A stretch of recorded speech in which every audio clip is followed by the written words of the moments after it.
다들 저녁 식사는 하셨나요? 오늘 뭐 주말부터 해서 뉴스들이 막 터져 나오고 있습니다. 김건희 여사가 어디 뭐 경호실에서 조사를 받았다는 등 그걸 검찰총장이 모르고 있었다. 검사들이 핸드폰도 소지하지 못한 채 조사를 했다. 콜검 뭐 이런 이야기들도 있고요. 네. 엄청 대우받고 싶어 하는 건 그게 쉽지가 않나 봐요. 그렇게 조사받고 이러면 사람들이 도대체 어떻게 생각할 거라고 판단을 하는 건지, 분명히 생각이 있으면 그런 게 이제 몰고 올 후폭풍이라든지 파급력들을 생각을 해볼 수 있을 텐데, 생각이 그런 게 예상이 됨에도 그걸 절제를 못하는 걸 수도 있고요. 아니면 진짜 너무 멍청해서 절제를 못하는 걸 수도 있고, 아니면 진짜 사람들을 멍청하다고 생각을 해서 본인들이 그렇게 해도 그냥 구렁이 담 넘어가듯이 잘 넘어갈 수 있을 거라고, 예, 국민들을 무시하는 그런 생각에서 나오는 태도들이 아닌지 그런 생각이 들더라고요. 제 목소리는 잘 들리시죠? 네. 이게 마이크 각도를 좀 바꿨더니 제가 방송 끝나고 나서 조금 또 목소리 내는 거 잘 들어갔는지 확인을 하는데, 확실히 마이크 각도를 좀 바꾸니까 소리가 잘 들어가더라고요. 네. 그게 다 기술이 있나 봐요. 유튜브 이런 거 보면서 좀 공부를 해야 되는데 뭐 카메라니 조명이니 이런 것들도 워낙 볼 게 많아가지고요. 하나하나씩 뭐 고쳐 나가고 있습니다. 오늘은 이제 작전이라고 하는 용어는 사실은 이제 정식적인 용어는 아니죠. 왜냐하면 작전이라고 하는 게 꼭 주식에만 적용될 만한 그런 단어는 아니다 보니까, 금융이나 주식시장에서 정식 용어로는 쓰이진 않지만, 일반인들이 생각했을 때 작전하면 뭐 운동 경기에서 작전을 짜는 것도 작전이지만 주가에서 뭔가 조작을 하는 걸 작전으로 생각하시는 분들도 많습니다. 영화도 나왔고요. 그리고 요즘은 워낙 뭐 도이치 모터스니 뭐 삼부토건이니 하면서 난리가 나다 보니까 많은 분들이 작전에 대해서 관심들이 많으신 것 같아요. 그래서 제가 오늘 다룰 내용들은 뭐 삼부토건이니 뭐 도이치 모터스니 그런 내용들의 디테일함은 제가 사실은 모릅니다. 뭐 주가가 어떻게 됐고 뭐 누가 어딜 사고, 근데 그런 것들이 이미 세상에 정보들이 너무 많이 나온 것 같아요. 뭐 도이치 모터스 같은 경우는 뭐 홍사원 기자님은 완전 전문가의 영역으로 과거 히스토리를 쭉 기억하시는 분들이 계시고요. 요즘은 이제 삼부토건 관련해서 뭔가 연결을 지어가지고 작전에 대해서 설명하시는 분들이 계시고, 제일 이제 핫한 이슈 중에 하나니까요. 그래서 저는 그걸 작전이다 아니다 이런 건 제가 뭐 판단하는 건 크게 없을 것 같고요. 의미가 없을 것 같고, 그럼 우리가 흔히 이야기하는 작전이란 게 뭘 의미하냐? 무조건 주가가 많이 오른다고 뭐 그게 작전이라고 말을 할 수는 없잖아요. 그렇죠? 그리고 뭐 여러 사람이 마음을 합쳐가지고 특정 주식을 많이 사는 게 작전이라고 말할 수 있는지, 그것도 사실은 좀 애매하고요. 그래서 정식 용어는 주가 조작이라고 하는 게 맞고요. 이 주가 조작은 또 큰 개념으로는 금융시장에서 불공정 거래라고 하는 그 카테고리 안에 들어갑니다. 그래서 우리가 작전 혹은 주가 조작이라고 하는 건 정식 용어로는 불공정 거래라고 하고요. 불공정 거래를 판단하는 몇 가지 디테일한 뭐 규범들이라든지 금지되어 있는 행동들이 있습니다. 그러면 우리가 그런 것들을 한번 들어보고 이해를 하면, 앞으로 나오는 뭐 도이치 모터스건 삼부토건이건 이야기 작전이라고 해서 뭐 취재가 되고 뉴스에 나오고 하는 것들을 조금 더 받아들일 때 더 남들보다 전문가적인 그런 기본 데이터를 바탕으로 해서 받아들일 수 있지 않을까라는 생각으로 그런 내용들을 좀 설명을 드리려고 하거든요. 도대체 우리가 이야기하는 작전이라고 하면 어떤 불법적인 요소들이 디테일하게 들어가야 되는지, 그걸 사실은 알고, 요즘은 뭐 검찰이고 경찰이고 말하는 거 믿을 수 없는 세상이잖아요. 그렇죠? 그러니까 우리가 제대로 아는 게 중요한 거고, 우리가 제대로 판단하는 게 그 무엇보다 중요한 세상이 된 거니까요. 내가 잘 알고 있으면 됩니다. 네. 그래서 그걸 좀 어떻게 보면 뭐 법에는 그렇게 디테일하게 나와 있지는 않지만, 사실은 해당 법을 바탕으로 해서 나와 있는 그런 규제라든지 규정들은 디테일하게 나와 있거든요. 그런 것들을 오늘 제가 좀 설명을 드리도록 하겠습니다. 네. 한 20분 정도 들어오셨는데요. 말을 하다 보면 좀 더 들어오시겠죠.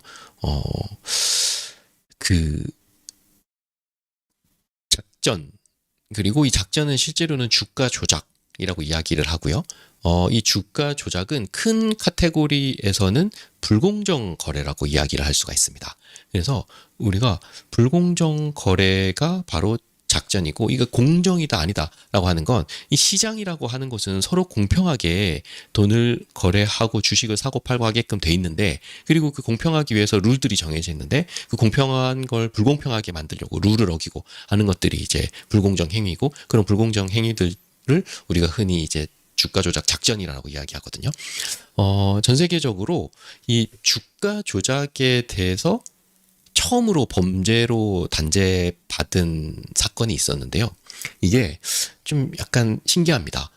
어떤 이슈로 최초의 작전이 일어났을까요? 혹시 맞춰보실 분 계신가요? 이게 너무 신기하다고 생각할 수도 있는데, 이게 워낙 잘 먹히는 재료다 보니까 전 세계에서 작전이라고 해서 발각되고 처벌된 첫 번째 사례가 어떤 뉴스와 이슈를 가지고 작전을 했을까? 한번 맞춰보실까요? 시기는 1814년입니다. 1814년이니까 210년 전이네요. 그쵸? 210년 전에. 네. 금융의 모님은 맞추신 건가요? 질문을 하시는 건가요? 네. 맞습니다. 전 세계에서 작전이라고 해서 최초로 발각되고 처벌받은 사례가 이 전쟁이라고 하는 걸 이용을 해서 작전을 했습니다. 1814년 정도면 그때가 이제 유럽 본토에서는 그 나폴레옹 전쟁이 한참 이제 막바지에 접어들고 있을 때였거든요. 근데 그때 이제 잉글랜드 남부의 어떤 거리에서 군복을 입은 사람이 자기가 이제 전쟁터에서 돌아왔다 그러면서 이제 전쟁은 끝났다라면서 동네에 막 소리를 치면서 돌아다닙니다. 근데 영국인들 같은 경우는 뭐 수년째 전쟁에 찌들어 있다 보니까 그 소문은, 그리고 또 군복 입은 사람이 그러고 막 동네를 뛰어다니니까 이 소문이 이제 삽시간에 막 다 퍼지거든요. 그러면서 시장의 투자자들의 심리가 갑자기 안정이 되고 주가는 급등하는 그런 사태가 발생을 했습니다. 근데 그게 얼마 가지 않아서 실제로 그 소문은 사실이 아니었다는 게 판명이 됐고, 다시 이제 주가는 폭락을 하기 시작을 했죠. 그래서 영국 정부에서 그 소문의 진원지를 찾았더니 드 베런거라고 하는 사람과 그 주변의 일당들이 고지서 꾸민 거예요. 우리 전쟁 끝났다라고 소문을 내고 미리 주식을 사가지고 그 소문에다가 주식을 팔고 나오자. 그래가지고 이게 처음으로 주가 조작이라는 범죄가 처벌을 받게 된 사례가 이 베런거 사건이라고 하는 것입니다. 요즘 시기하고 뭔가 딱 들어맞는 이야기죠. 전쟁이 끝났다 이러면서 막 동네방네 소문내고 다니는 거죠. 전쟁이 끝났어. 우크라이나 전쟁이 끝났어. 네, 우크라이나 전쟁이 끝나서 우리가 거기 가서 다 고쳐줄 거야. 우리 돈으로. 뭐 너무 비슷하지 않네요, 지금 상황이랑. 네. 이게 실제로 있었던 일입니다. 1814년 2월 달에 나폴레옹 전쟁이 끝났다라고 소리치고 동네를 돌아다니던 군복 입은 사람과 지금 우크라이나에 가서 마치 전쟁이 끝난다는 듯이, 그러면 엄청난 지원을. 네. 그래서 이게 만약에 삼부토건 같은 게 작전이다 그러면 그걸 설계한 사람이 이 히스토리를 알거나 정말 공부를 많이 한 사람일 수도 있고요.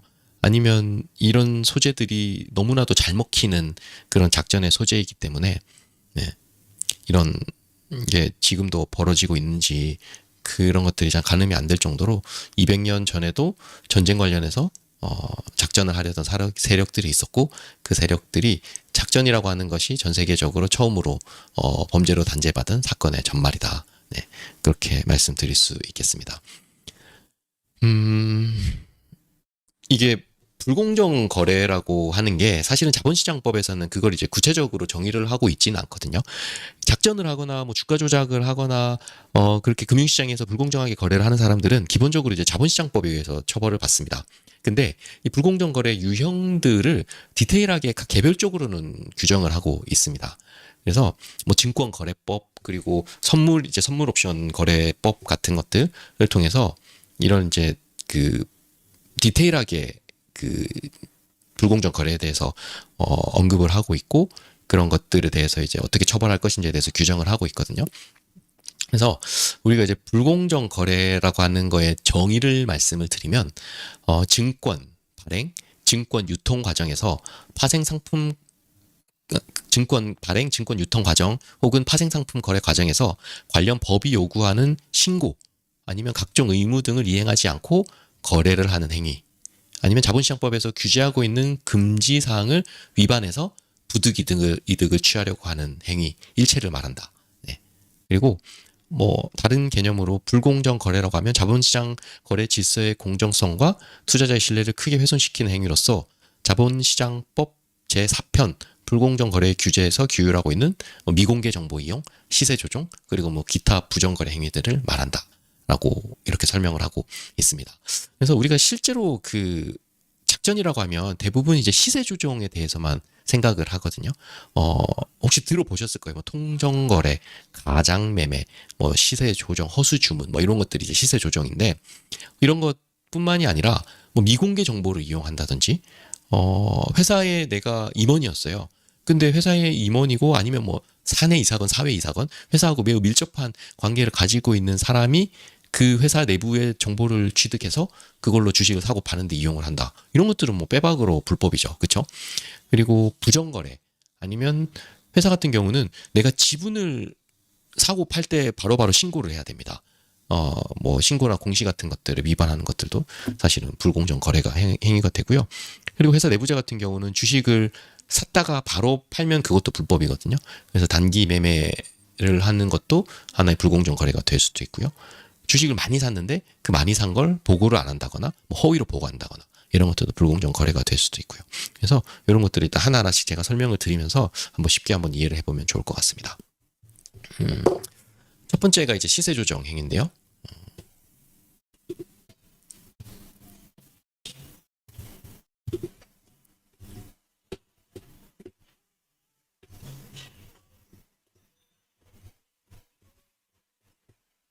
이게 그 사실은 어떻게 보면 우리가 주가 조작이라고 하는 가장 디테일한 내용 중에 하나입니다. 네.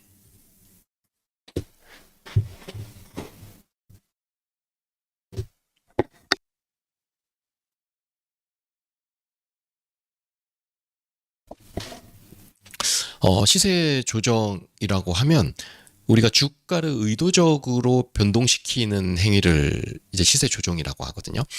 도이치모터스 사건에서 지속적으로 이야기 나오는 디테일한 위반들이 여기 이제 시세 조정 행위에서 위반 행위를 했다는 것이고요.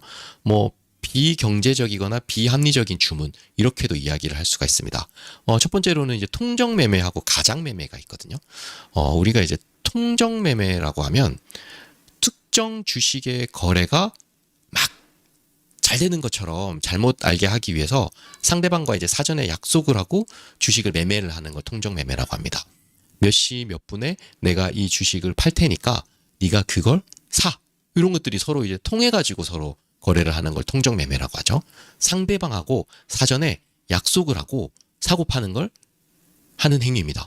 시장에서 그냥 있는 거 사고 있는 거 팔고 해야 되는 게 일반적인 경제적이고 합리적인 거래인데 이 시장에서 거래를 하면서 아는 사람들끼리 특정 가격과 특정 수량에 주고받는 걸 거래를 하는 거. 이거는 제일 대표적인 위반 행위죠. 작전에서 가장 대표적으로 쓰고 있는 통정매매. 이게 첫 번째고요. 두 번째는 가장매매입니다. 가장매매는 실제로 이게 내가 돈을 벌지도 못했어요. 벌지도 못했는데 그냥 하루에 거래량을 늘리려는 목적으로 사고 팔고 막 그냥 반복해서 하는 거예요. 100원에 샀다가 90원에 팔아요. 그리고 또 다시 110원에 사요. 그리고 다시 100원에 팝니다. 그렇게 하는 것들은 비합리적이잖아요. 그렇죠? 비경제적이고 이런 걸 우리가 가장매매라고 합니다. 그러니까 여기서는 손실하고 수수료밖에 발생하지 않는 거예요. 그리고 계속 100원에 샀다가 100원에 팔았다가 100원에 샀다가 100원에 팔았다가 이것도 사실은 수수료하고 세금만 계속 나가는 행위잖아요. 이런 것들이 가장매매입니다. 그래서 이 가장매매에서 사실은 그 제가 유튜브 같은 것도 좀 찾아봤는데 많은 분들이 이제 설명하면서 빠뜨리는 부분이 가장매매에서 가장 중요한 건 자기 계산이라고 하는 게 포함이 돼야 됩니다. 사실은 내 계좌로 100원에 샀다가 100원에 계속 팔면 그게 바보가 아니고서야 바로 걸릴 거 아니에요. 그러니까 상대방의 서로 모르는 계좌를 이용을 하는데 그 계좌에 들어가는 돈은 다 내 돈인 거예요. 내가 내 돈을 엄마한테 보내. 엄마가 주식 계좌를 만들고 거기서 가장으로 내가 살고 사는 걸 내가 파는 걸 사고 내가 사는 걸 그쪽에서 파는 걸 내가 사고 근데 알고 봤지만 그 돈은 다 저한테서 나온 거잖아요. 그러니까 이게 가장 매매가 이루어지려면 자기 계산이라고 하는 걸 확인을 해야 됩니다. 이게 지금 내 돈인지 아닌지에 대한 걸 입증을 해야 되는데 사실 이 부분에서 조금 어렵죠. 왜냐하면 내가 한 2다리만 건너서 돈을 옮겨버리면 그 돈이 내 계산인지 그 사람 돈인지를 확인하기가 어렵잖아요. 내 명의라고 하더라도 은행 몇 군데만 거래하는 은행 몇 군데만 돈을 이제 뭐 당구에서 말하는 쿠션 치듯이 돌려버리면 사실은 돈에는 꼬리표가 붙어 있는 게 아니다 보니까 그 돈이 실제로 내 계산인지 아닌지에 대해서 명확하게 밝히기가 어렵습니다. 그래서 작전에서 가장 쉽게 먼저 빨리 걸리는 게 통정매매고요. 그 다음에 조금 디테일하게 파고들어서 판단을 할 수 있는 게 가장매매입니다. 이게 가장 대표적인 시세를 조정하기 위해서 거래량을 많게 하기 위해서 만드는 불법적인 행위다. 그렇게 생각을 하시면 되겠습니다. 그리고 두 번째로 시세 조정 행위에 해당되는 불법은 고가 주문입니다. 고가 주문. 지금 시가가 100원인데 그냥 계속 150원에다가 주문을 내는 거예요. 사자 주문을. 네. 그러면 이게 인위적으로 주가를 150원까지 끌어올리기 위해서 내가 매수를 지금 100원에 할 수 있음에도 불구하고 계속 150원으로 높은 가격으로 주문을 내는 행위, 이런 것도 사실은 불법입니다. 반대로 저가 주문이라는 게 있을 수도 있겠죠. 인위적으로 주가를 하락시키기 위해서 지금 100원에 팔 수도 있는데 계속 70원, 60원 이렇게 팔아내는 거예요. 네. 이런 것들도 매도할 수 있는 가격보다 훨씬 낮은 가격에 주문을 내는 행위도 사실은 불법적인 행위 중에 하나입니다. 비경제적이죠. 그렇죠? 비합리적이고. 사실 그런 행위들이 다 불공정 거래의 시세 조정 행위라고 볼 수가 있습니다. 그리고 이 용어는 이제 많이 나오더라고요. 허수 주문. 네. 실제로 내가 살 게 아니면서 예를 들어서 지금 주가가 100원입니다. 근데 사자 주문을 한 70원에 넣으면서 막 70원에다가 몇백만 주씩 집어넣는 거예요. 70원에다가. 그러다가 주가가 한 80원까지 떨어지면 싹 뺍니다. 그거를.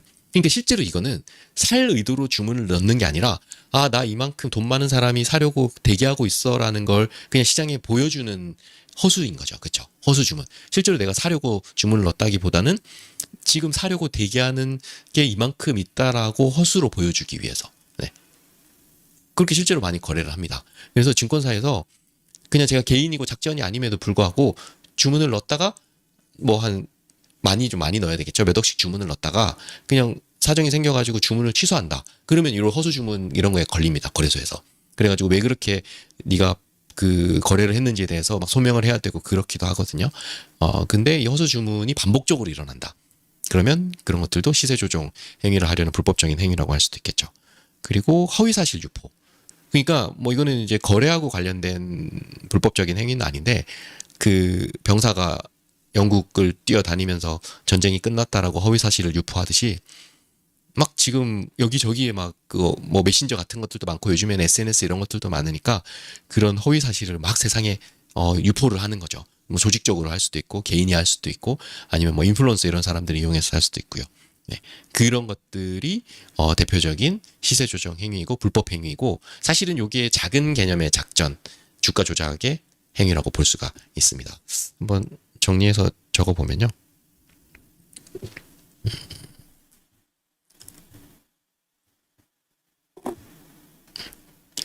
첫 번째, 통정 매매. 그리고 두 번째, 가장 매매. 그리고 세 번째, 고가 주문. 네 번째, 반대로 저가 주문. 다섯 번째, 허수 주문. 여섯 번째, 허위 사실 유포. 네. 요 정도가 대표적인 우리가 흔히 알고 있는 작전에 해당되는 것들이고요. 도이치모터스나 최근에 삼부토건의 뉴스를 모니터링 하신 분이라면 어떤 부분에서 이런 시세 조정 행위나 불법적인 의도들이 있었는지를 연결지어서 생각하실 수도 있을 것 같습니다. 가장 이런 것들은 뭐 바로 걸리는 것들이고요. 가장매매 이런 거는 실제로 좀 그 돈의 흐름들을 추적을 해야 되기 때문에 계좌들을 다 열어보고 역으로 쫓아가야 되는 겁니다. 고가, 저가, 허수 같은 경우는 이거는 전산상에서 걸려지는 거다 보니까 그 금융감독원장인가요? 그저께 뭐 청문회 같은 거 하는 것 같던데 그 사람이 이야기한 게 사실은 맞습니다.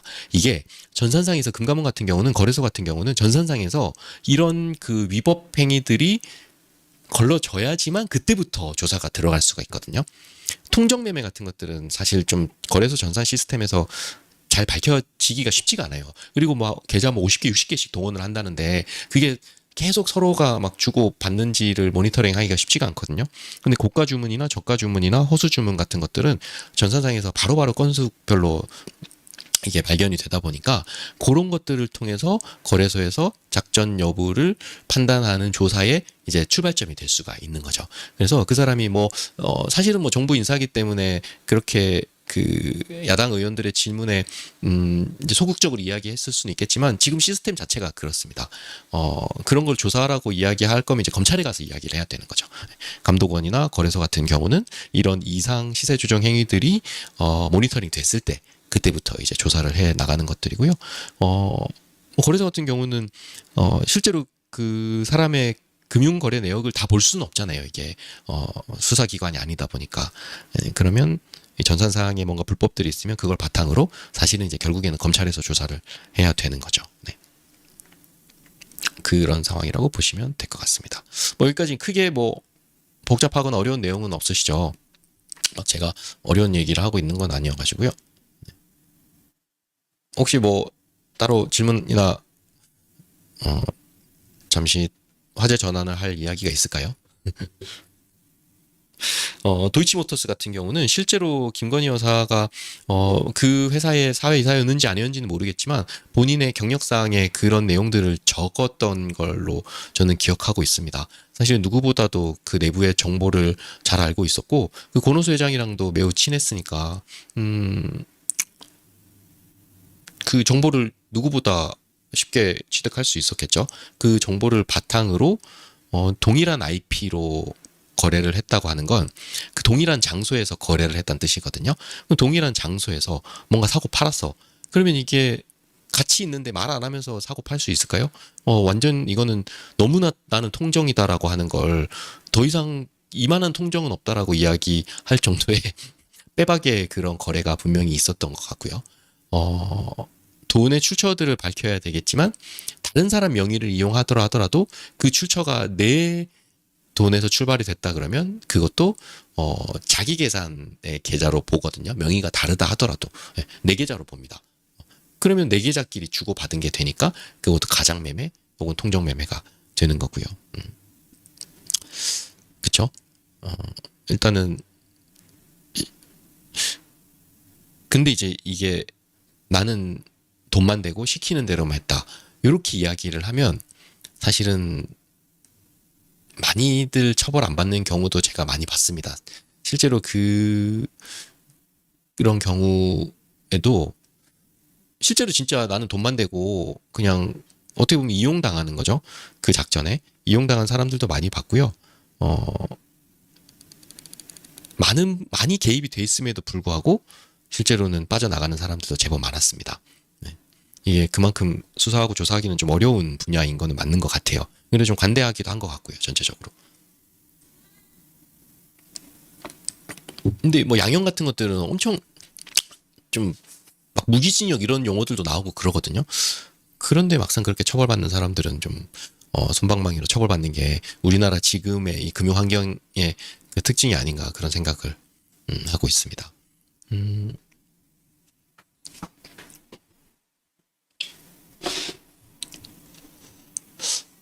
뭐 예를 들어서 몇 가지 한번 말씀드려볼까요? 뭐 시세 조정의 대표적인 사례입니다.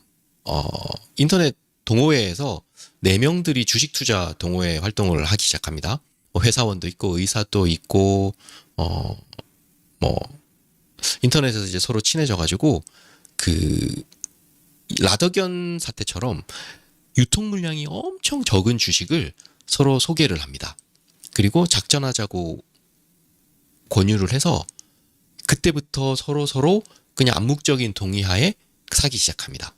그리고 본인들이 지금 사고 있는 게 이 거래량이나 유통 물량이 엄청 작으니까 돈을 막 조금만 투입을 해도 주가는 매일 오르는 거예요. 본인들이 그걸 또 동호회를 하면서 외부에다가 막 자랑을 합니다. 그러니까 실력 있는 사람이라고 생각을 해서 또 주변 사람들이 찾아오고 투자를 하겠다고 하고, 그러면 또 그 거래량이 적은 주식을 또 사고 계속. 네. 그러면서 이 처음에 투입한 동호인들은 자기네들이 생각한 가격대에서 그걸 팔고, 근데 그거는 팔았다라는 이야기를 하지 않고, 네. 본인은 너무 투자에 귀재고 말하는 주식은 오르는, 그럴 진짜 거래량이 적고 유통 물량이 적고 사람들이 잘 모르는 회사를 계속 사 모아가면서 시세 조정을 하고, 그런 작전이 최근에 있었던 라더견 사태가 그런 형태고요. 요즘은 리딩방 이런 것들도 있고 인터넷에서 워낙 전문가라 그래서 추천하고 하는 사람들도 많고 한데요. 일단 자기가 이게 좋다라고 추천하기 전에 자기 돈으로 그걸 먼저 사두고 사람들에게 적극적으로 추천을 해서 시세를 올리고 자기는 그 타이밍에 팔고 나오고 이런 경우들도 있었고요.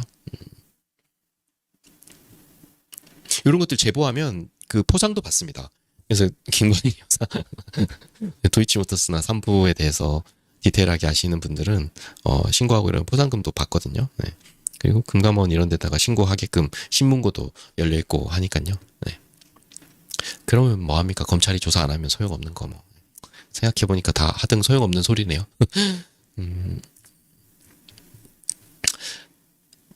그 다음으로 우리가 주가 조작 작전이라고 할 때 많이 언급되는 불법적인 행위가, 저는 사실 김건희 여사가 도이치모터스에서 가장 문제되는 부분이 이 부분이라고 생각을 하는데요. 저는 사실 그 디테일한 내용은 잘 모릅니다. 어떻게 거래가 됐고 무슨 IP로 거래를 하고 계좌 돈이 어디로 왔다고 전문가 분들이 많이 계시던데 그 분야에 대해서 저는 이제 그런 거래 내용들은 제대로 모르고요. 제가 봤을 때 가장 문제가 될 만한 부분은 미공개 정보 이용이라고 생각을 합니다. 이게 이제 정보의 대칭이라고 하는 원칙을 위배하는 건데요. 특히 내부자 혹은 내부자하고 매우 가까운 사이에 있는 사람이 회사 내부의 상황을 이야기를 듣고 그 정보를 내가 돈을 벌거나 혹은 돈을 잃지 않는 기회로 활용하는 거, 그건 엄청난 범죄입니다. 네. 호재성 정보가 있다 그러면 그 호재성 정보가 발표되기 전에 내가 매수를 하고 주변 사람들의 계좌를 이용을 해가지고 내 계산인 돈을 그 사람한테 보내줘서 그 사람이 사게 한다거나, 예, 그렇게 해서 그 호재성 기사가 정보가 나올 때 주식을 팔아먹거나, 아니면 부도라든지 이번에 실적이 엉망으로 나올 거, 아니면 내가 갑자기 돈을 차입을 많이 해야 되는 상황, 이런 것들은 주가가 급락할 수 있는 상황이잖아요. 그런 정보들을 미리 취득했다가 손실을 회피하는 그런 것들도 사실은 불법에 해당이 됩니다. 내부자는 그 회사 대표가 내부자 중에 내부자죠. 그렇죠? 그래서 가장 많은 정보를 가지고 있고, 그 대표와 친분이 있는 사람은 그 대표에게 이야기를 들었다면 1차 정보 취득자입니다. 그런 사람들까지 다 처벌을 받는 게 이 미공개 정보 이용이고요. 2차 수령자까지도 처벌받는 경우도 최근에는 있는데, 거의 이거는 사실은 2차 수령자들은 처벌을 안 받거든요. 근데 저는 정영심 교수님 같은 경우는 미공개 정보 이용이란 혐의로 처벌을 받았는데, 저는 그게 2차 정보 수령자라고 판단됩니다. 한번 이렇게 생각해 보시죠. 도이치모터스 권오수 회장이 회사 내부자입니다. 내부자 중에서도 내부자죠. 이걸 김건희 여사한테 정보를 알려줍니다. 주식을 로 돈을 벌 수 있는 정보일 수도 있고 돈을 잃지 않을 수 있는 정보일 수도 있습니다. 이거는 위아래 다 정보가 되니까요. 그러면 김건희 여사가 만약에 사내 이사나 사회 이사였다 그러면 김건희 여사도 사실은 내부자죠. 네. 그러면 내부자끼리 정보를 받고 한 거기 때문에 여기서 김건희 여사가 외부에 있는 다른 사람에게, 도이치모터스하고 상관이 없는 외부인 사람에게 그 정보를 전달을 해서 그 외부인 사람이 그걸 또 시세 조정을 하고 이제 돈을 벌고 잃지 않을 그 용도로 활용을 했다. 그러면 그 1차 정보 취득자까지는 처벌을 받는 게 지금까지의 이 미공개 정보 이용에 대한 처벌 규정이었습니다.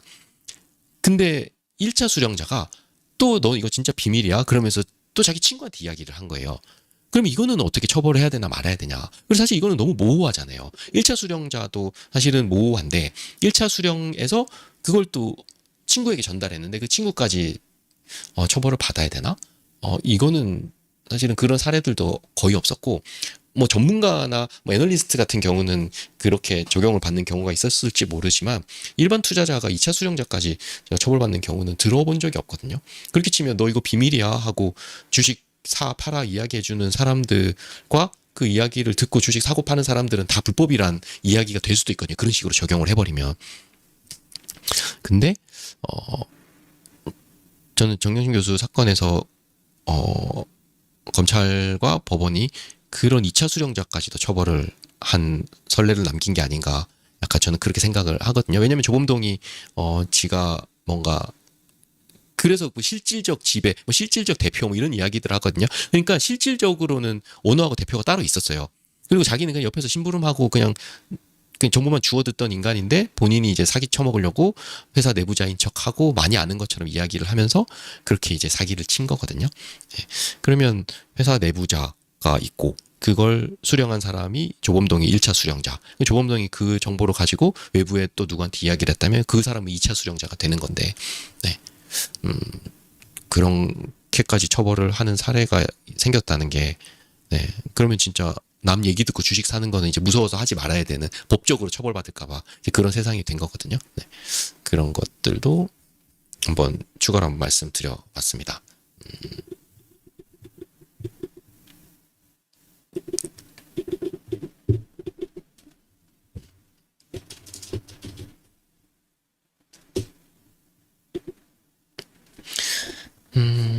뭐 예를 들어 이런 사건들이 있었습니다. 이거 퇴임하고도 사실은 이거는 그 비밀 유지를 해야 되는 것들이 오랫동안 남거든요. 뭐 A 회사를 퇴임한 후 1년이 안 된 재무팀장이 그 회사의 실적이라고 하는 이제 회계감사 자료를 미리 알고 그 회사가 실적이 급감해가지고 뭐 상장 폐지가 될 수도 있다. 뭐 이런 이야기까지 취득을 한 거죠. 네. 그래서 그걸 관련해서 얘기를 듣고 그걸 친구 B 씨에게 전달했습니다. 네. 그리고 이 친구 B 씨는 또 C 씨에게 전달을 했습니다. 그래서 실제로 C 씨가 8억 원 상당의 손실을 회피하는 뭐 그런 상황이 발생이 됐는데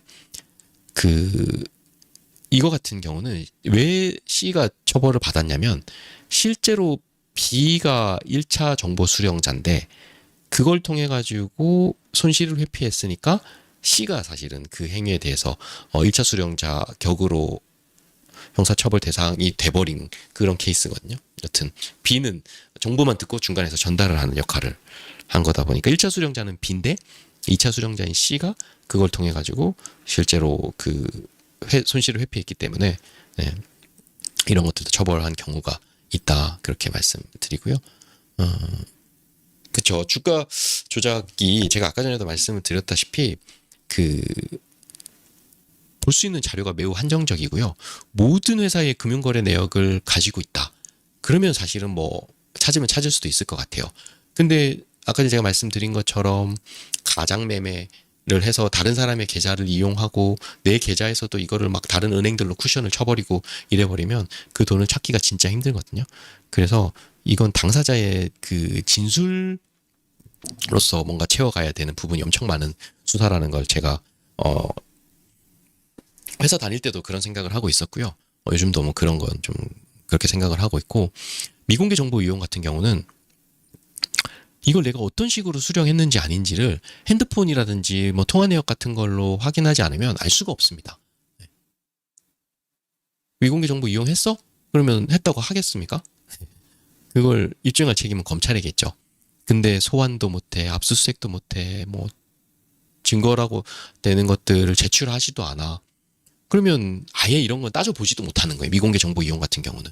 내 핸드폰 카톡이라든지 문자라든지 그 사람하고 통화한 내역들, 그럼 이때 너 무슨 얘기했어? 뭐 이런 것들을 바탕으로 해서 정보가 왔다 갔는지, 정보가 눈에 보이는 게 아니잖아요. 말로 이야기하는 게 어디 뭐 박제돼서 가는 게 아닌데, 그러면 그게 남아있는 기록은 결국 그런 휴대폰이라든지 이메일 이런 것들밖에 없는데, 그런 거 없이 이런 불법적인 행위들을 판단할 수 있는 방법은 사실 없다고 봐야 될 것 같습니다. 네. 조사도 하지도 않고 소환도 하지도 않는다 그러면 사실은 이거에 대해서 아무런 내용을 찾지 못하고 있다라는 걸로 해석을 해도 될 것 같습니다. 네. 네. 이세리님도 오셨네요. 네, 반갑습니다.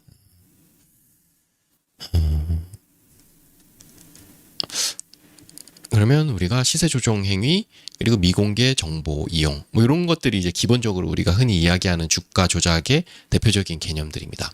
그리고 이제 추가적으로 꼭 주가 조작을 뭐 개인들이라든지 뭐 이 모모 씨 이런 사람들만이 하는 건 아니거든요. 회사도 그거에 이제 같이 관여를 할 수 있죠. 영화 그 작전이라고 하는 데서도 그게 대사로 나왔는데요. 이 작전을 하려면 결국에는 뭐 우리가 방금 말씀드렸다시피 통정매매, 가장매매 이런 것들을 하는 이유가 물량을 확보하기 위해서 그런 거거든요. 내가 지금 이 물량을 컨트롤하고 물량이 컨트롤돼야지 시세를 조정할 수가 있습니다. 시세가 조정이 되면 그때부터는 뭐 아무렇게나 만들 수가 있죠. 물량으로 풀었다 줄였다만 하면 시세는, 물량을 줄이면 시세가 올라갈 테고 물량을 풀면 시세가 내려갈 테고. 네. 그래서 이게 다 그런 식으로 걸리지 않게 물량을 확보하려고 하는 거다 보니까 주식에서 물량을 제일 많이 가지고 있는 사람이 누구예요? 우리가 물량이 제일 많으니까 대자를 붙여서 대주주라 그러잖아요. 그래서 주가 조작을 하려면 대주주를 안 끼고 하는 주가 조작이 과연 성공할 수 있을까? 그렇게 무모한 짓을 할까? 과연 작전하는 사람들이 그런 생각을 또 하게 됩니다. 작전에서 물량을 내가 10%를 확보를 했어요. 그 주가도 잘 올려놨습니다. 근데 50% 가지고 있는 대주주가 5%를 팔았다라고 시장에서 갑자기 주가 올랐으니까 나 이거 팔아야지. 근데 사실 대주주가 주식을 잘 팔지는 못하는데요. 그래도 요즘에는 주가 많이 오르니까 팔고 하더라고요. 뭐 대주주 가족들도 있을 수도 있고요. 예. 그러니까 뭐 삼양식품 같은 경우는 뭐 딸인가 누가 주식 팔았다고 뭐 그런 발표도 나오고 하는 거 보니, 공시도 나오고 하니까 작전하다가 그렇게 물량을 단돌이 못 해가지고 터지기 시작하면 그거는 그냥 하기도 전에 실패거든요. 예. 그렇다 보니까 사실은 대주주가 같이 안 끼고 작전하는 경우가 있을까? 그러니까 대주주 아니면 그 대주주의 영향을 받는 그 회사들을 통제하는 그런 불공정 거래 행위들도 있다. 그런 것들도 이제 간단하게 말씀을 드릴 텐데요. 주가 조작을 시도하다가 실패하는 경우도 많죠. 근데 이게 주가 조작이 무조건 결국에는 실패입니다. 왜 그러냐면요. 아까 전에도 말씀을 하시던데 M님께서 사 모았다가 팔 때 사주는 사람이 없으면, 근데 모든 주식들은 저게 문제입니다. 어떻게 올리는 거는 끝까지 올리거든요. 그러면 특정 가격대에서는 내가 이 주식이 주가가 이제 뭐 한 50% 60% 올랐다라고 치자고요. 그리고 뭐 100% 200% 올랐습니다. 그러면 내가 돈을 많이 투입하지 않아도 우리나라 거래하는 사람들의 특성이 그런 주식들의 불나방처럼 뛰어듭니다. 그러면 거래량뿐만이 아니라 이런 것들을 알아서 만들어 주는 것 같아요. 네. 그래서 뭐 그냥 뉴스들만 탁탁탁 던져주면 사람들이 그냥 미친 척하고 나는 오늘 내가 이 주식 올리려고 한 10억 정도 쏠려고 그랬는데, 이제 작전하는 사람 입장에서 그냥 뭐 돈 쓰지도 않았는데 주변에서 개인들이 막 붙어가지고 주가를 막 올려주는 그런 사람들도 아마 속으로는 이거 작전하는 거 아니야? 근데 주가가 오르니까, 주식이 오르는 걸 보면 사람들이 모든 게 매우 그냥 잘 되고 있다라고 그냥 단정짓고 생각을 하거든요. 그 결과를 확인하려고 하지 않고, 그 과정이나 진행 사항을 확인하려고 하지 않고 그게 주가로 그냥 모든 게 표현되고 그게 합리적이라고 생각을 합니다. 주가가 많이 오르면 그냥 이야기하고 언급되는 것들이 그냥 모든 게 다 잘 되고 있고 잘 될 거라고 생각을 하니까 또 막 사게 되거든요. 그러면 이게 몇 배, 5배, 6배 올랐습니다. 그러면 이 회사의 시가총액이 4배, 5배 오른 거잖아요. 그러면 시가총액이 올랐다고 하는 건 이 주식을 1%, 2%를 올리려면, 시가총액이 1,000억이던 걸 1% 올리려면 10억이 필요한데, 시가총액이 1조가 되는 걸 1% 올리려면 뭐 100억이 필요한 거잖아요. 그렇죠? 그러니까 이게 결국에는 아무리 사람들이 꼬인다 하더라도 나중에는 덩어리가 너무 커지니까 이걸 어떻게 이 받아줄 수 있는 그릇이 없어지는 거죠. 네. 그리고 중간중간에 이 주식으로 작전을 하는 메인 세력뿐만이 아니라 그 주변에 있는 1차, 2차 수령자들, 뭐 제가 봤을 때는 김건희 씨도 그런 류의 사람 중에 한 명이라고 생각을 하고 미필적으로 그 사실을 인지하고도 자기가 돈이 벌리니까 참여를 하고 한 걸 텐데, 그렇게 해서 내가 그러면 뭐 오늘 작전 끝냅니다 라고 끝내는 게 아니잖아요. 그렇죠? 그러니까 내가 지금 돈을 어느 정도 벌었으면 그냥 나는 여기서 그냥 안전하게 팔고 떠날래라고 생각하고 떠납니다. 근데 오늘 팔았으니까 그 주식을 내일부터 아예 안 볼까요? 절대 안 그렇겠죠. 네. 계속 봅니다. 팔고 떨어지면 떨어졌으니까 다시 이거 작전하겠지 하고 해서 사는 사람들도 있고요. 팔았는데 오르면 그 눈에 이제 욕심에 눈이 멀어가지고 또 막 달라들어서 사는 사람들도 있고요. 그러다 보니까 제가 이제 증권회사 다니면서 작전을 하는 걸 한 2번 정도 실제로 봤거든요. 근데 그 등장 인물들 모두가 다 끝에다 모여 있더라고요. 그러니까 결국에는 그 끝에다 모여 있습니다. 이게 주가가 뭐 올랐다 내렸다 하니까 중간에 뭐 파는 사람도 있고 왜 팔았냐고 서로 막 싸우기도 하고 뭐 그러고 뭐 또 이게 순탄하게만 가진 않거든요. 그러니까 뭐 빠지면 어디서 뭐 물량이 쏟아져 나온다 그러면서 막 급하게 돈을 대기도 하고 막 치열하게 뭐 작전을 막 합니다. 그렇게 하다가 돈 벌 만큼 진짜 많이 번 사람들도 있고 어디서 다 팔고 나간 사람도 있고 해서 저 사람은 이제 그래 현명하네. 전 속으로 이제 그렇게 생각을 하죠. 그렇게 떠났다라고 생각한 사람들이 나중에 보니까 그 10배 오른 그 제일 고점 부분에서 다 모여 있더라고요. 네. 이게 그런 현상들을 봤습니다. 그래서 실제로 저는 그렇게 작전을 해가지고 돈을 버는 사람이 몇 명이나 있을까 약간 그런 생각을 합니다. 네. 진짜 작전을 해서 돈을 버는 사람은 정말로 그 모든 그리고 제가 느끼기에는요. 작전을 해서 그걸 설계하고 메인에 있는 사람도 사실 돈을 못 버는 경우들을 되게 많이 봤거든요. 그래서 그 떨거지 중에 1차 정보 수령자들 아니면 쩐주로서 붙었던 사람들 중에서 네, 정말 엑기스인 사람 그 정도 말고는 돈 벌는 걸 거의 못 봤다. 그 도이치모터스 그 쩐주도 돈을 실제로는 잃었다 그러잖아요. 네, 그런 경우가 진짜 많습니다. 왜냐하면 이게 팔고 나도 계속 보게 되고 이제 사지 말라 그래도 주가가 오르면 막 사게 되고 또 빠지면 많이 빠졌으니까 이거 다시 쳐 올리겠지 그래서 또 사게 되고 막 그렇게 되더라고요. 그러고는 이게 막 10배씩 오르면 사실 시장의 탐욕이 이 10배 오른 주식을 두려워하지 않습니다. 10배 오른 주식은 그 10배 오를 만큼 엄청나게 좋을 거야라고 사람들이 확신을 하고요. 거기서 10배가 더 오를 거라고 생각을 합니다. 네. 작전하는 사람들도 그러니까 그 꼭대기에 다 그렇게 모여있더라고요.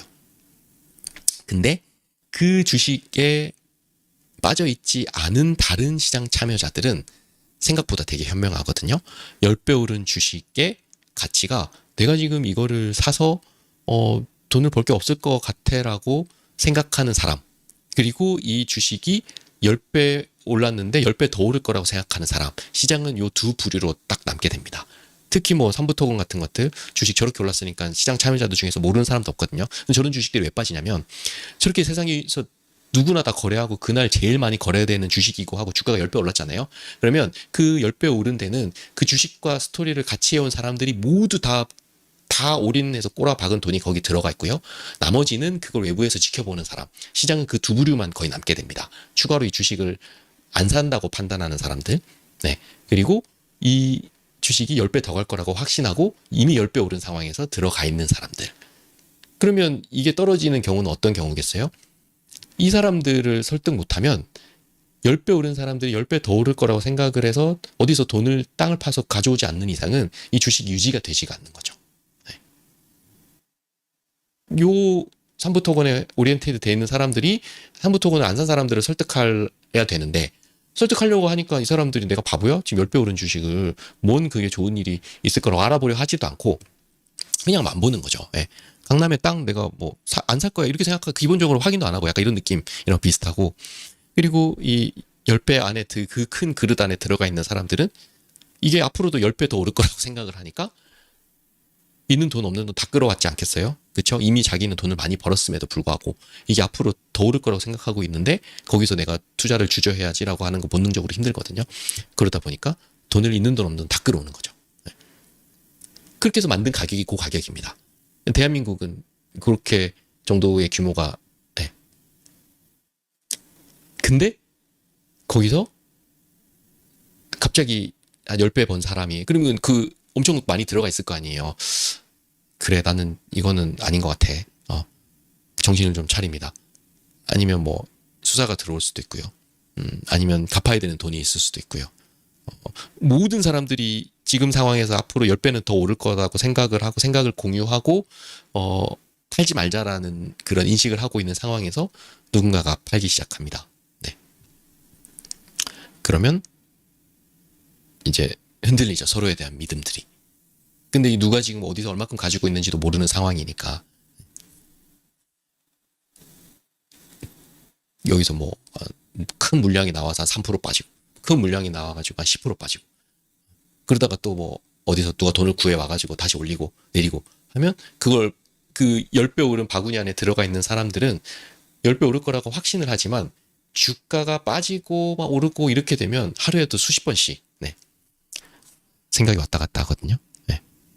그러다가 한두 명씩 팔게 되면 갑자기 거기서 심리가 무너지면서 주가가 하한가 같은 데로 잠기기 시작합니다. 내가 만약에 대출을 받아가지고 이 10배 오른 바구니에다가 내가 받을 수 있는 주식으로 신용대출 같은 것들을 할 수 있거든요. 신용이나 대출. 그걸로 풀로 여기에다가 매수를 했다. 그러면 주가가 사실은 10에서 15%만 빠져도 바로 반대 매매에 들어갑니다. 우리가 흔히 뉴스에서 많이 봤듯이 증권사에서 그냥 기계적으로 증권사에서 빌려준 돈이라도 손해를 안 보려고 그 고객의 주식을 기계적으로 하한가에다가 인위적으로 물량을 풀어버리는 그런 일이 발생이 됩니다. 그래서 그런 고점에 있던 주식이 갑자기 물량이 확 쏟아지면서 하한가로 잠기고 그 다음날에도 계속 하한가가 되고 하는 것들이 이게 그 개인들의 두려움 플러스 그 두려움 때문에 대출을 받은 사람들의 담보가 갑자기 훼손이 되면서 증권사 시스템에서 자동적으로 그 사람들의 주식을 매도를 내버리고 근데 살 사람이 없으니까 그냥 하한가까지 그냥 떨어져 버리고 거래는 팔리는 건 없으면서 계속 주식은 하한가 그렇게 되면서 이게 이제 종결을 짓는 게 작전이거든요. 네.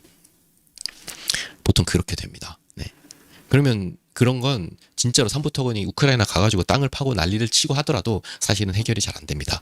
이게 돈 때문에 막혀버린 구멍이기 때문에 회사에 무슨 다른 외부적인 걸로 그걸 뚫기는 사실 쉽지는 않거든요. 이게 뚫리려면 한번 생각해 보세요. 아까 전에 세상엔 두 부류만 존재하게 된다 그랬잖아요. 이게 10배가 오를 거라고 10배 바구니 이미 10배 오른 바구니에 들어가 있는 인간들. 그리고 나는 이거는 뭐 작전하는 주식이고 내 도덕성에도 안 맞고 이미 많이 올랐고 내가 이 가격을 주고 이 주식을 사고 싶진 않아라고 생각하는 사람들. 이 두 부류입니다. 이 주식이 빠지기 시작해요.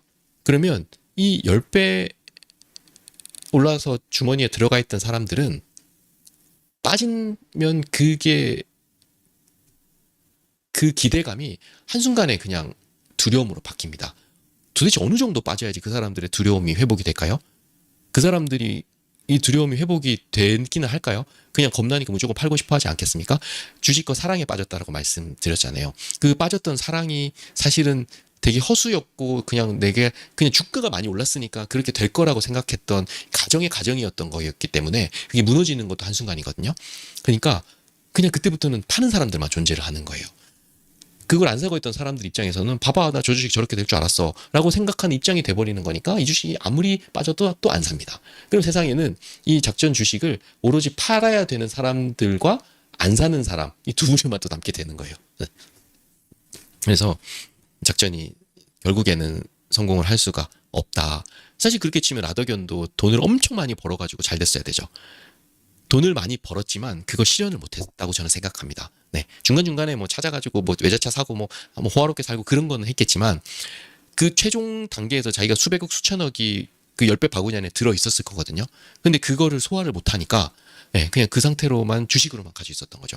우리 이걸 이제 미실현 이익이라고 하는데요. 네. 보통은 이제 그런 식으로.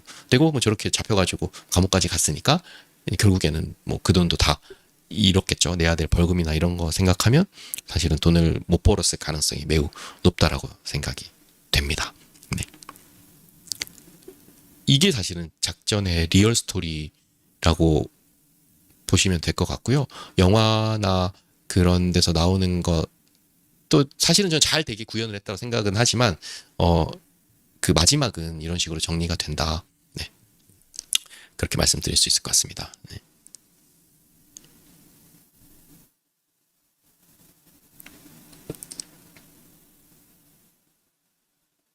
네. 그렇죠. 에디슨 EV 그 쌍용차 인수 테마도 어마어마했죠. 네. 저런 것들도 사실은 저런 건 이제 워낙 뉴스가 핵심이다 보니까 그 저런 주식들은 그렇게 막 그 쩐주와 테크닉이 필요한 거래가 필요한 그런 주식은 아닙니다. 재료와 뉴스가 사실은 주가를 만들어내는 거고 그냥 개인들이 그 작전에 동조를 한 거라고 저는 생각을 하거든요. 네. 그러다 보니까 저게 그러니까 좀 저는 그 회사 대표도 좀 억울할 거라고 같다 생각합니다. 네. 뭐 그런 사람들의 돈을 빌려가지고 못된 사람들하고 어울리게 된 거를 문제라고 할 수 있겠지만 본인은 그 회사를 일으키고 잘 되게 하고 에디슨 버스 좋잖아요. 근데 사실 저는 사보니까 되게 괜찮더라고요. 네. 그랬는데 돈이 부족하다 보니까 못된 사람들하고 어울리게 되고 그 못된 사람들이 그 회사의 내부 정보를 가지고 이 뉴스와 정보를 가지고 그냥 작전을 한 거죠. 돈보다는. 네. 근데 그걸 뭐 개인들이 뭐 사실은 다 치고받고 해준 거니까 작전에 동조했다라고 볼 수도 있고요.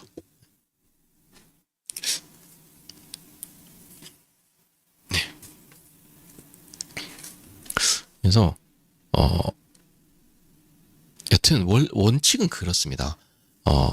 이게 사람 본능이란 게요. 과도하게 지금 엔비디아 같은 거 한번 보세요. 주식하는 사람들 입장에서는 엔비디아 너무 막 사고 싶고 막 안 사면 조마조마하고 그렇다니까요.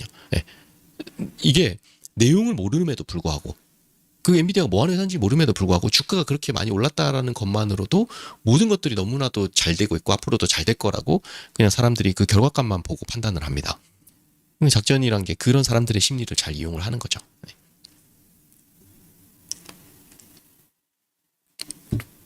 그 제가 회사 다닐 때 봤던 작전 중에 하나가 그 제일모직이라는 회사였었거든요. 네. 아 제일모직이 아니라 제일약품. 네. 제일모직도 사실은 네.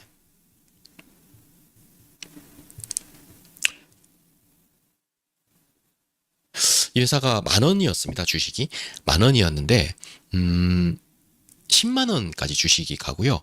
이 10만 원대 사람들이 이 주식이 100만 원 간다라고 너도나도 네. 사던 그런 회사였거든요. 그러니까 시가총액이 이게 지금 뭐 2천억 요 정도 할 텐데 이게 이제 시가총액이 한 2조 몇천억까지도 올랐었으니까 제일약품이 뭐 하는 회사냐면 그 파스 신신파스 만드는 그 회사인데 뭐 10,000원짜리가 2만 원 가고 3만 원 가고 4만 원 가고 6만 원 가면요. 그냥 사람들이 신봉을 합니다. 네. 그리고 내가 말을 안 해도 어디서 다 돈 싸들고 와서 그거 살려고 하고요. 10,000원에 사서 2만 원, 3만 원이 돼서 2배, 3배 번 사람들은 거기서 또 돈을 더 가져와 가지고요. 3만 원에 내가 샀던 금액에 몇 배를 더 삽니다. 사람의 그 탐욕이란 게 그렇더라고요. 네. 그리고 10만 원이 되니까 이제 세상에는 제일약품을 가지고 있는 사람과 안 살 사람 두 개로 세상이 나눠지더라고요. 그러니까 그게 소화가 안 되죠. 그 다음부터. 네. 네. 12만 원? 뭐 이렇게까지 올랐었습니다. 근데 10배 오르는데 한 몇 개월 걸렸으려나? 네, 실제로 제가 그 있던 사무실에서 네, 봤던 거고요. 대놓고 막 어디서 돈을 구해와서 사채를 끌어와서 사고 이런 건 아닙니다. 이 회사는. 근데 약간 통정을 해서 서로 뭐 물량을 주고 받기도 하고 뭐 내가 너 어디서 사줄게 너가 여기서 사 이런 이야기를 하기도 하고 그렇게 했는데 한 12만 원 13만 원 가니까 더 이상 사줄 사람이 없는 거예요. 네. 사서 가지고 있는 사람만 있고 돈 많이 번 사람이 있겠죠. 뭐 10,000원에 10억 넣었으면 100억 돼 있는 사람도 있잖아요. 근데 그 100억을 누가 사줄 사람이 없는 거예요. 그 다음부터는. 근데 이렇게 말을 해보면 중간중간에 한 50억 벌었을 때 팔아도 되고 하잖아 하는데 그게 너무 어려운 일인가 봅니다. 보면 네. 사람이 그 욕심이란 게 그래 뭐 10억 넣어서 50억 됐으면 너무 많이 벌었잖아요. 진짜 만족할 것 같잖아요.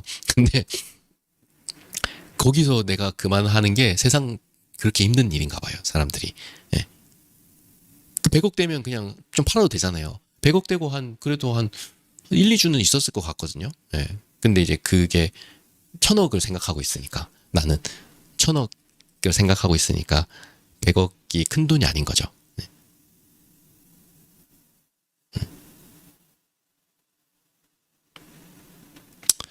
그렇습니다. 뭐 오늘은 이 정도까지 말씀드려도 될 것 같네요. 제가 막 열변을 토하면서 말씀드렸는데 여튼 작전이라고 하는 건 세세한 그런 그 규범들을 어기는 것들이 포함이 돼 있다. 네. 그러고요. 근데 그 작전이 안 되려면요. 결국 이게 본질하고 연결이 되는 건데 그런 성장과 매출의 성장과 이익의 성장이 따라와줘야 됩니다. 네. 따라와줘야지 그게 아니고서는 결국에는 그 최종 단위에서 그걸 납득하고 이 돈을 받아줄 세력이 네, 사실은 없는 거죠. 네. 많은 사람들은 되게 똑똑하게 투자를 하거든요. 네. 그러다 보니까 그렇습니다. 그래서 이 정도의 기본적인 상식들만 가지고 계시면 뭐 우리가 나오는 뉴스들이라든지 이슈 되는 것들을 조금 더 객관적으로 그리고 깊이 있게 이해를 하실 수 있을 것 같고요. 사실 뭐 하든 몰라도 되는 이야기거든요. 뭐 중요한 이야기라고 하면 이 탐욕 때문에 결국에는 개인들이 그 작전 세력이 되는 게 사실 우리나라 금융시장의 현실이기도 하고 이게 작전이 안 되려면 결국에는 그 주가에 걸맞는 매출하고 이익의 성장이 동반이 돼야 된다. 이게 사실은 가장 중요한 핵심이라고 보시면 되겠습니다. 그게 동반되는 걸 눈으로 확인 못하면 그러면서 사는 건 엄청 높은 가격의 주가를 사는 건 사실은 어떻게 보면 내가 작전에 동조하고 있는 걸 수도 있다. 동참하고 있는 걸 수도 있다. 뭐 그렇게 생각을 하시면 되고요. 비싸면 안 사면 됩니다. 약간 네, 되게 꼰대 같은 말이긴 한데 제가 맨날 말씀드리는 건데요. 비싸면 안 사면 돼. 네. 네, 비싸면 니들 잘 먹어라. 잘 먹고 잘 살아라. 그래. 외제차 타고. 네, 그러고 그냥 네, 하면 되죠. 네. 기업의 성장을 잘 봐야 됩니다. 그게 제일 중요합니다. 네.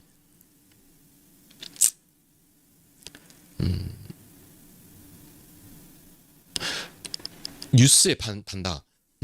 네, 뭐 그런 것도.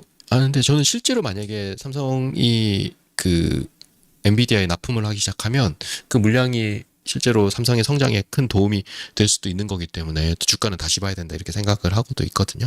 네, 뭐 여튼 그렇습니다. 근데 그 성장을 찾기가 사실은 되게 좀 어려워요. 근데 우리 생활 주변에서도 찾을 수도 있거든요. 근데 그런 것들을 관심을 가지고 보다 보면 뭐 보이는 것들이 있습니다. 제 주변에서도 주식 뭐 회계 이런 거 하나도 모르는데도 저거 요새 잘 팔리네. 그러면 저 회사 주식 뭐지 이러면서 투자하는 친구들도 있었거든요. 되게 잘하더라고요. 약간 그런 건 타고난 게 좀 있는 것 같긴 한데 여튼 막 주식이란 게 뭐 회계적으로 성장을 찾는 것도 있지만 실제로 그냥 우리 눈으로 보이는 것들도 사실은 많거든요. 그렇습니다. 오늘은 여기까지로 말씀드리면 될 것 같고요. 혹시 뭐 추가로 더 궁금하거나 질문하실 거 있으시면 네.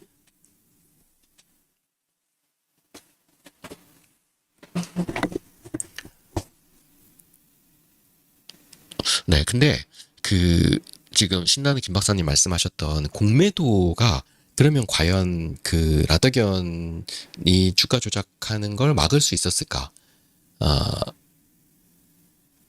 저는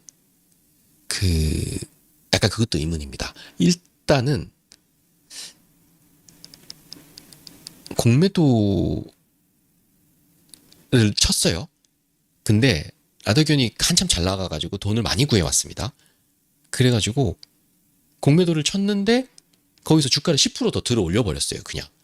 그러면 그 공매도는 손절을 해야 됩니다. 저기 공매도는 다 기관이나 외국인들이 이제 기계 가지고 하는 거다 보니까 기계적으로 움직이거든요. 로스컷이라 그러는데 로스컷이 밑으로 빠졌을 때도 당연히 그걸 지키는 게 되지만 공매도를 쳤는데 위로 많이 오르면 그걸 또 로스컷을 해야 되거든요. 네. 그러면 지들이 또 공매도가 그거 상환하느라고 그 라더견 주식을 다시 사줘야 되는 경우가 있을 수도 있어요. 네. 미국도 그래가지고 막 그 주가가 막 100배씩 오르고 하는 경우도 생겼잖아요. 네. 공매도가 상환되면서.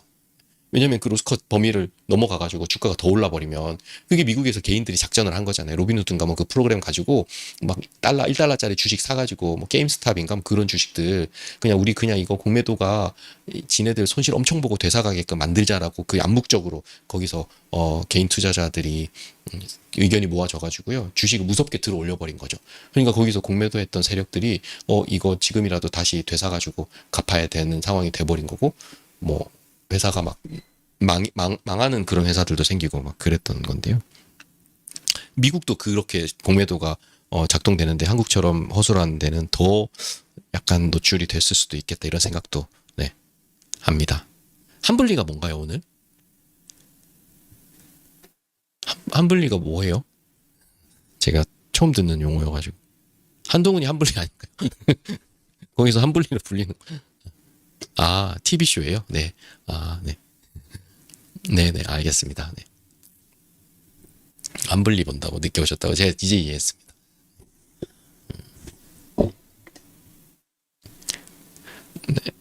그러면 오늘은 이 정도까지 말씀드릴까요? 아까 전에 뭐 기업들이 하는 주가 조작 기준 같은 것들도 있긴 한데 그런 것들은 뭐 특별히 우리가 알 필요는 없을 것 같습니다. 네.